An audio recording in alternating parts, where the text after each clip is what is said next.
Hey everybody, and welcome to my in5 series where I cover a topic in about 5 minutes. I had been asked on one of the Electronauts forums to show off some of the interpolation and bit reduction on the Assimil8or, and I guarantee I'll get to that in a future video, but I wanted to show off a problem that I seem to have found. It's probably me, probably not the Assimil8or, but I don't know. I'm trying to figure it out, and I just want to show you. And maybe if somebody has any suggestions for the problem, or I'll talk through what I think I need to do or what I'm trying to look for. I just don't understand what's going on because all the math I'm doing checks out. Anyway, here is what I've got playing on the Akai MPC.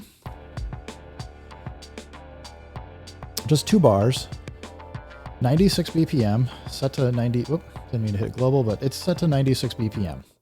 Now, when I render these out, and the way I rendered it out as loops or stems was I went to menu, I went to save, and I went to audio mixdown, and I said start bar 1, end bar 2.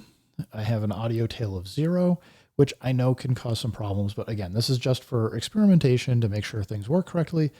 I turned off stereo output and separate programs, and I just did explode tracks, and I set as wave output, 24-bit depth, 48 kilohertz. Now again, when I go do the math on what has been created using all of those settings, it works out correctly for the sample length, and I get the right amount of seconds in length for the sample, and I get the right BPM.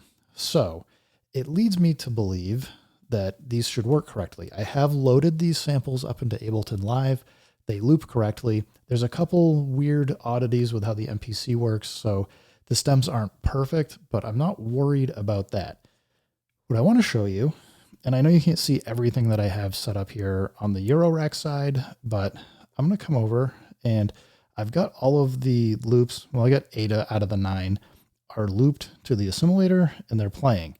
And if you just listen, you're going to hear that when it kind of loops, it's not looping correctly, but it's basically getting a gate to tell it to loop again at 96 BPM every 2 bars, and it is cutting off before the loop should happen. So I'm just going to turn this up so you can hear. So it's looping. It's about to loop over. And you can hear it's not in the right spot. So it's basically like it's playing like the sample's playing too long. And I don't know if you'll be able to see on the menu here, but if I go in, basically I just took the left channel for everything, and it knows that it's a 48 kilohertz signal. It knows that it's 2 channels, although I'm only playing the left for all of these. It knows it's 5 seconds, and it's like loaded up correctly as far as I can tell. So if I then come back out over here, now you can't see on the Eloquencer what I have for a sequencer, but I'm going to tell the Eloquencer to stop, and it's set into loop. And now it's looping correctly. Basically, it's just going to loop forever and play correctly. I suspect what's happening is that there's some sort of a tuning problem with the Assimil8or. Maybe it's just on mine or something else. But if I actually stop playing this and then go play it again, it sounds like it's a little dissonant from what I played over here, and in a way that makes me think that there's either some kind of pitching or time stretching or something going on. Now, if I go into pitch, everything's off, so I don't have any linear FM, I don't have any pitch, I don't have exponential FM, like everything's off.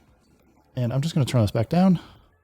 So I had looked to see, I was like, maybe that this is tuned to something other than like 440. Maybe it's tuned to like, 435 or something. As far as I can tell, the Assimil8or doesn't have any global tuning. So it's a little weird to me. And if I come in and look at like sample end, the sample end number is correct. It does match what the MPC believes is the sample end, what Ableton Live believes is the sample end. So all of these things seem like they're lining up, and I don't know. I've tried using clocking with Pamela's Pro workout. I've tried clocking with the Eloquencer, and the only way I can get it close is instead of I have to clock it down like a BPM or two. So instead of being clocked at 96, I found it like gets closer if I clock around 93 or 94 BPM. But again, that leads me to believe that there's some sort of time stretching going on that I don't want to be happening on the Assimil8or. Now, I'm going to kind of end here at the moment and just see, like, putting this out in the ether, see if anybody has any thoughts or ideas. It's been a couple years since I've really used the Assimil8or a lot, so I'm trying to get like back into it, and because it is a really nice device, and I do want to get to doing a demo to kind of show off how a few things work. So if anybody has any thoughts, ideas, or suggestions, I'd be interested. Yeah, just drop them in the comments. Happy to take whatever you guys might have for thoughts and see where we can go with this. Anyway, everybody, thanks for stopping by. Keep making music. Keep having fun. Remember, if it sounds good, it is good. And peace.